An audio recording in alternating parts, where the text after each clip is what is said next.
మాజీ సీఎం జగన్ కు హోంమంత్రి అనిత స్ట్రాంగ్ వార్నింగ్ ఇచ్చారు. యువతను జగన్ బలి చేస్తున్నారని అన్నారు. వైసీపీ శ్రేణులు 17 ఏళ్ల పిల్లల్ని ఉన్మాదుల్లా మారుస్తున్నారని మండిపడ్డారు.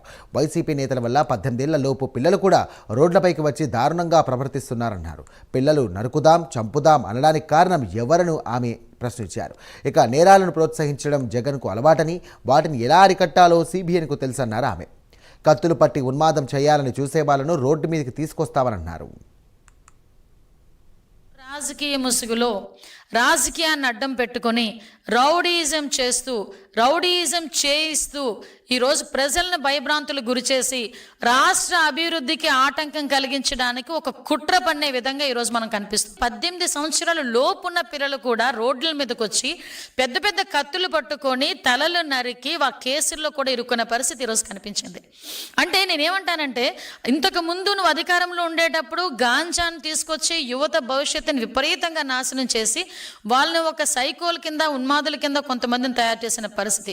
మళ్ళా తిరిగి ఇప్పుడు అదే రకంగా ఈరోజు బయటకు వచ్చి అపోజిషన్లో ఉన్నప్పటికీ కూడా, ప్రతిపక్షంలో ఉన్నప్పటికీ కూడా ప్రజల్ని భయభ్రాంతులను చేయడానికి అటువంటి చిన్న చిన్న పిల్లల్ని ఈరోజు జీవితాలు నాశనం చేస్తూ ఉంటే వైఎస్ఆర్సీపీ నాయకుడికి కనీసం కనికరం అనిపించట్లేదా? ఎందుకంటే ఒక రకంగా చెప్పాలంటే వైసీపీ నాయకుడి తాలూకా పరిస్థితి ఎలా ఉందంటే, ఆస్తి గురించి సొంత తల్లి మీద సొంత చెల్లి మీద కేసులు పెట్టినవాడు రేపొద్దున నీ కొడుకుని ఎవరైనా అరెస్ట్ చేస్తే ఇలాంటి విషయాలు వస్తాడని మీరు ఎందుకు అనుకుంటున్నావు? నీ కొడుకుని రక్షిస్తాడని నువ్వు ఎలా ఆలోచించుకుంటున్నావు? నేరాల్ని ప్రోత్సహించే పరిస్థితి నీదైతే నేరాలను అరికట్టడానికి ఇక్కడ ఉన్నది సిబిఎన్. దయచేసి అది గుర్తుపెట్టుకో జగన్మోహన్ రెడ్డి. నీ మనుషుల్ని ఎంతమంది పంపించి ఎన్ని భయభ్రాంతులు గురి చేయాలని చెప్పి నువ్వు చూస్తున్నావో చూసుకో. ఎలా అరికట్టాలో మాకు తెలుసు. అరికట్టడానికి ఎవరు ఇక్కడ ఉన్నారో కూడా నీకు తెలుసు. అది చంద్రబాబు నాయుడు గారు ఉన్నారు ఇక్కడ.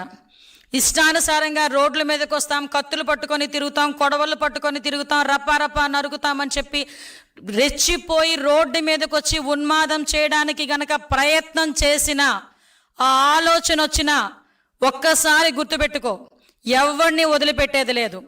ఈ రోజుకి ఈ రకంగా ఫ్లెక్సీల మీద రక్తాభిషేకాలు చేసిన ప్రతి ఒక్కడు రిమాండ్లో ఉన్నాడు. ఈ రోజుకి ఎవరిని కూడా వదిలిపెట్టాం. ప్రతి ఒక్కరిని ప్రజలకి ఎగ్జిబిట్ చేస్తాం. ఇంతకు ముందులాగా ముసుగులేసి బయటకు తీసుకొచ్చే పరిస్థితి కాదు.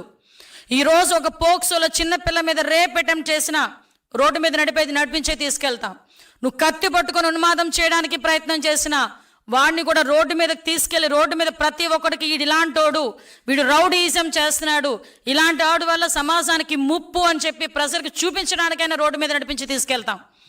అలాగే తీసుకెళ్తున్నాం కూడా. ఇటువంటి రాజకీయ నాయకుల్ని, ఇటువంటి రాజకీయ పార్టీలని ఎంతవరకు మన మధ్యలో తిరగనిస్తూ మన పిల్లల భవిష్యత్తును నాశనం చేసుకుంటామో ఒక్కసారి ప్రజలు కూడా ఆలోచన చేసుకోవాలి.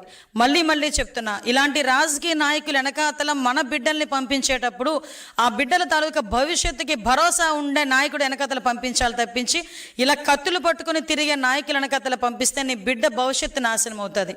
ఈరోజు మేము స్కిల్ డెవలప్మెంట్ సెంటర్ లాంటివి పెట్టి ఈరోజు పిల్లలకి ఉద్యోగ అవకాశాలు ఇవ్వాలని, మీ యువతకు ఉద్యోగ అవకాశాలు ఇవ్వాలని మేము చూస్తూ ఉంటే ఈరోజు ఆ వైఎస్ఆర్సీపీ పార్టీ నాయకుడు కత్తులు ఇచ్చి రోడ్డు మీదకి వచ్చి ఉన్మాదం సృష్టించమని చూస్తూ ఉంటే ఒక్కసారి ఆ తేడా కూడా ప్రజలు, తల్లిదండ్రులు కూడా గ్రహించాలని.